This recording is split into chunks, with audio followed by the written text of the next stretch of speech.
Dhaka premier লিগের খবর। অপরাজিত থেকে শিরোপা উৎসব করেছে আবাহনী। শেষ দিন শাইনপুকুরকে হারিয়েছে চ্যাম্পিয়নরা। আকাশী নীলদের হাতে ট্রফি তুলে দিয়েছেন বিসিবি সভাপতি নাজমুল হাসান। ডিপিএলে একপাক্ষিক লড়াই স্বীকার করে ক্রিকেটারদের দায়ী করেছেন তিনি। জিম্বাবুয়ের বিপক্ষে বাংলাদেশের ব্যাটিং নিয়েও চিন্তিত নাজমুল হাসান। দেখছেন বর্তমান টি-20 অ্যাপ্রোচের সাথে বাংলাদেশের বিশাল ব্যবধানও। আবাহনীর ঘরে ঢাকা লিগের 23তম শিরোপা। সুপার লিগে তৃতীয় রাউন্ডে চ্যাম্পিয়নশিপ নিষ্পত্তি হলেও ট্রফি বুঝে নিল শেষ দিন। লিস্টে যুগে প্রথমবার অপরাজিত চ্যাম্পিয়ন আকাশী নীল।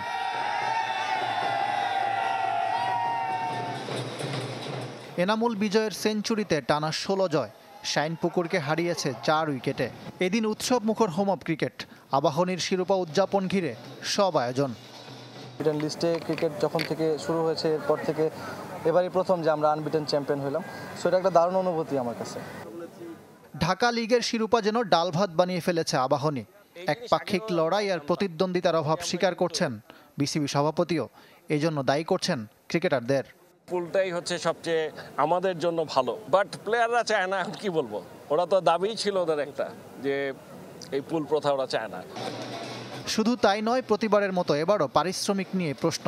আবারও ব্রাদার্স ইউনিয়নের বিরুদ্ধে অভিযোগ। এর আগে যখনই কমপ্লেন এসছে আমরা চেষ্টা করেছি ওটাকে রিজলভ করার জন্য। এখনও শুনলাম ডেফিনেটলি এখানে সিসিডিএম আছে, বোর্ডের ডাইরেক্টর আছে, ওনারা ডেফিনেটলি এই ব্যাপারটা দেখবেন। দাবদাহের মধ্যে ডিপিএল ও বিশ্বকাপ প্রস্তুতির ঘাটতি নিয়ে প্রশ্ন তুলেছেন খোদ সাকিব আল হাসান। বিশ্বসেরা অলরাউন্ডারকে নাজমুল হাসানের পাল্টা প্রশ্ন, জিম্বাবুয়ের সঙ্গে না খেলে কেন প্রিমিয়ার লিগ খেললেন? এবং একটা জমজমাট বিপিএল আমরা দেখেছি। শ্রীলঙ্কার সাথে পুরো সিরিজ খেললাম, তারপরও প্রিপারেশন লাগবে। আমার তো মনে হয় ও তো টি-20ও খেলতে পারতো, ওডিআইও খেলতে পারে। ও তো ওডিআইটাকে বেছে নিয়েছে ওয়ার্ল্ড কাপের আগে। মানে আমার মনে হয় দুষ্টামি করেছে আপনাদের সাথে। বিশ্বকাপের আগে জিম্বাবুয়ে সিরিজ খেলার পক্ষে যুক্তি তুলে ধরলেও টাইগারদের ব্যাটিং দেখে মন খারাপ বোর্ড সভাপতির। আর এই সমস্ত নেগেটিভ কথাবার্তা কিছুই শুনতে ভালো লাগে না। এমনিই মনটা খারাপ, ব্যাটিংটা ভালো লাগেনি। ব্যাটিং দেখে খুবই ভয় লাগছে। সো এইটা তো মানে এইগুলো হলো এখনকার আলোচনার বিষয়।